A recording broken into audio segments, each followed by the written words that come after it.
بسم اللہ الرحمن الرحیم۔ نیاز 3-4 سال پہلے میرا ڈرائیور تھا۔ گاڑی بہت صاف رکھتا تھا، گھر کا چھوٹا موٹا پلمبر کا کام بھی کر دیا کرتا تھا، خراب انرجی سیور بھی ٹھیک کر لیتا تھا، پانی والی موٹر کی ریپیرنگ بھی جانتا تھا۔ الغرض ہر کام میں کچھ نہ کچھ ماہر تھا سوائے ڈرائیونگ کے۔ اس معاملے میں اس کے اپنے ہی اصول تھے، مثلاً گاڑی ریورس کرتے ہوئے وہ شیشوں کی مدد لینے کا قائل نہیں تھا۔ جو ہی ٹھا کی آواز آتی خود ہی سمجھ جاتا کہ گاڑی اب مزید ریورس نہیں ہو سکتی۔ اس کے اکثر کام میرے ذمے تھے، مثلاً شام کو کسی ڈنر میں جانے کے لیے خود ہی گاڑی لے کر نکل جاتا تو اکثر اس کا میسج آ جاتا، سر جی آتے ہوئے آدھی ڈبی سگریٹ لیتے آئیں۔ ایک دفعہ میں رات کو دیر تک کام کرتے ہوئے مجھے بھوک لگ گئی، میں نے اس سے 300 دے کر مارکیٹ بھیجا کہ 2 برگر لے آؤ، ایک اپنے لیے ایک میرے لیے۔ موصوف نے واپسی پر 150 میرے ہاتھ پر رکھ دیے اور فرمایا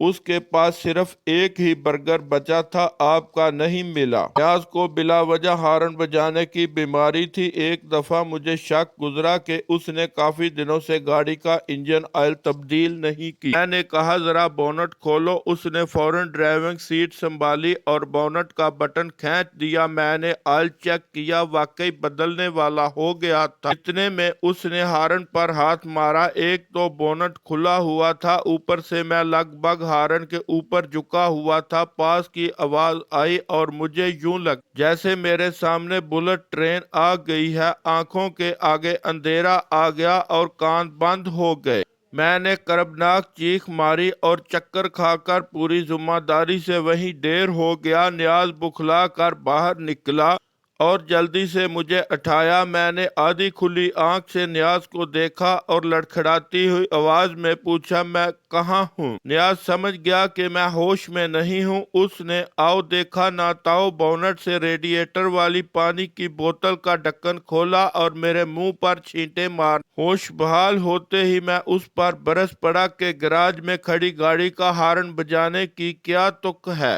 سہم کر بولا میں نے تو صرف آپ سے پوچھنا چاہ رہا تھا کہ تیل پانی ٹھیک ہے نا؟ نیاز چرس بھی پیتا تھا اور اکثر مختلف بہانوں سے مجھ سے پیسے اینٹتا رہتا تھا۔ چونکہ مجھے کچھ پتہ نہیں ہوتا تھا کہ گاڑی چلاتے ہوئے وہ کس عالم میں ہے، لہذا سختی سے ہدایت تھی کہ ڈرائیونگ کے دوران آرام سے اپنی لائن میں رہنا ہے، کسی گاڑی کے ساتھ ریس نہیں لگانی۔ ایک دن میں پچھلی سیٹ پر لیپ ٹاپ کھولے ایک سکرپٹ پڑھ رہا تھا کہ اچانک گاڑی میں نیاز کی آواز گونجی، سر جی دعا کریں بچی بچ جائے۔ میں اتنے زور سے اچھلا کہ میرا سر گاڑی کی چھت سے جا ٹکرایا۔ کون سی بچی؟ اوئے کس بچی کو گاڑی کے نیچے تو نے دے دی؟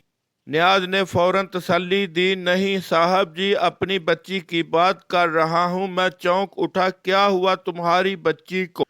نیاز نے بری بس سر جی، گاؤں سے بیوی کا فون آیا تھا، بچی کی طبیعت خراب تھی، ہسپتال لے کر گئے تھے لیکن ڈاکٹروں نے جواب دے دیا ہے۔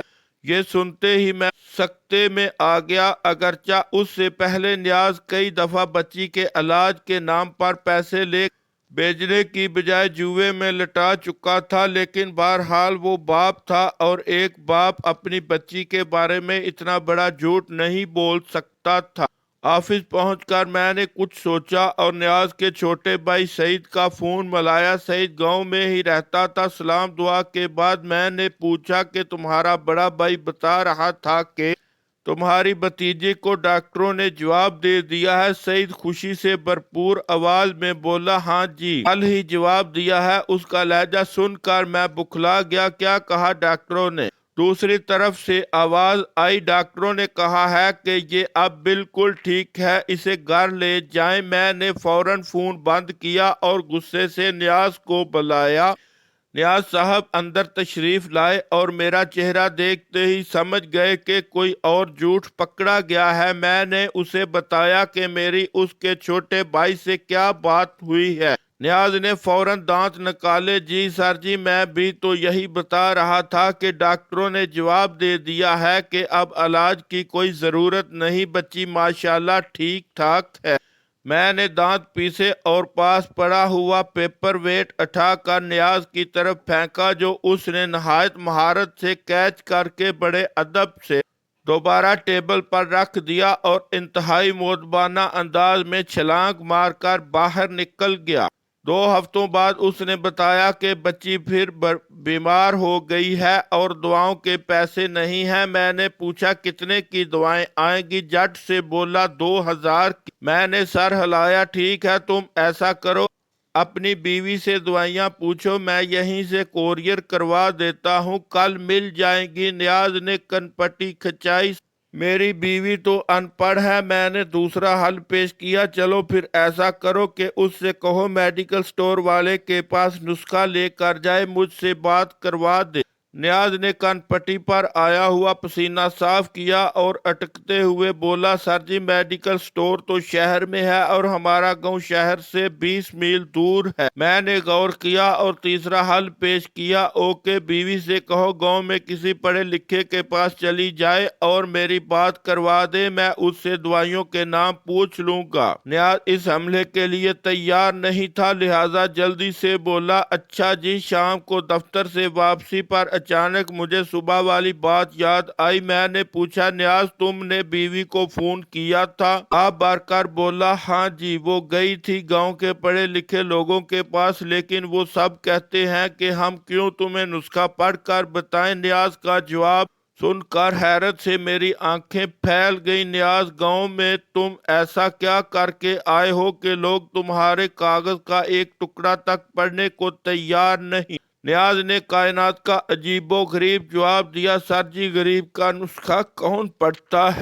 اگلا سارا دن میرا اسی کشمکش میں گزر گیا کہ کیا کروں۔ پتہ نہیں کیوں مجھے یقین تھا کہ نیاز پھر فراڈ کر رہا ہے۔ شام کو اس نے ایک ہولناک خبر سنا دی کہ بچی کی طبیعت اچانک شدید خراب ہو گئی ہے اور اب اسے خون کی 2 بوتلوں کی ضرورت ہے۔ میرے ہاتھ پاؤں پھول گئے۔ تصدیق کے لیے اس کے چھوٹے بھائی کو فون کیا تو اس کا نمبر بند تھا۔ میں نے پریشانی کے عالم میں پوچھا کہ نیاز بچی کی عمر کتنی ہے؟ جلدی سے بولا، سر جی 6 مہینے مجھے غش پڑنے پڑتے بچہ۔ 6 مہینے؟ اوے 6 مہینے کی بچی میں تو 2 بوتل خون کی جگہ ہی نہیں ہوتی۔ نیاز کے چہرے پر پائیاں اڑنے لگی اور پھر اس نے جو جملہ کہا وہ تاریخ کا حصہ بن گیا۔ بکھلا کر بولا، سر جی اصل میں ½ لیٹر والی 2 بوتلیں لگنی ہیں۔ مجھے نہیں پتا اس کے بعد کیا ہوا تھا، بس اتنا یاد ہے کہ 3-4 منٹ بعد ہم دونوں شہر کی مصروف ترین سڑک کے فٹ پاتھ پر تیز تیز واک کر رہے تھے۔ وہ آگے اور میں پیچھے تھا۔ غالباً میرے ہاتھ میں اینٹ بھی تھی۔ یہ اینٹ آج بھی اپنے شکار کو ترس رہی ہے۔